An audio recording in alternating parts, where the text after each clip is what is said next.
ठिक्कै भन्दाखेरि अहिले हामी कन्याममा पनि आइसकेका छौँ र देख्न सक्नुहुन्छ कन्यामको आजको वेदर अनि नजारा चाहिँ कस्तो छ भनेर।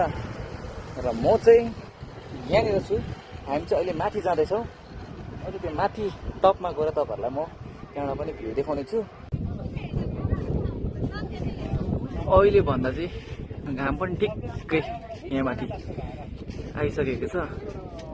अहिले हामी 1:30 भइसकेको छ टाइम भन्नुपर्दा।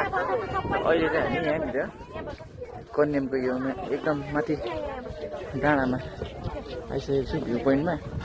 र यहाँको नजारा चाहिँ देख्न सक्नुहुन्छ, यति मजाको देखिएको छ आज चाहिँ। वेदर पनि एकदमै राम्रो भएर हो। अनि देख्न सक्नुहुन्छ चिया बगान चाहिँ अब अचम्मै, टी गार्डन चाहिँ अचम्मै राम्रो रहेछ यहाँनिर चाहिँ हो। भिडभाड पनि अचम्मै छ र यहाँ देख्न सक्नुहुन्छ। अनि यहाँदेखिको तपाईँहरूलाई नजारा चाहिँ म देखाउने छु, हेर्नुहोस् है त।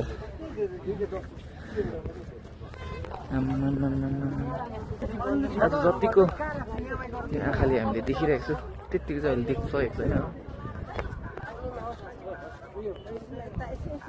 यो चाहिँ तल पार्किङ एरिया, गाडीहरू यताबाट आउने। यहाँदेखिको चाहिँ यो चाहिँ कन्यामको एरिया देख्न सक्नुहुन्छ। यहाँबाट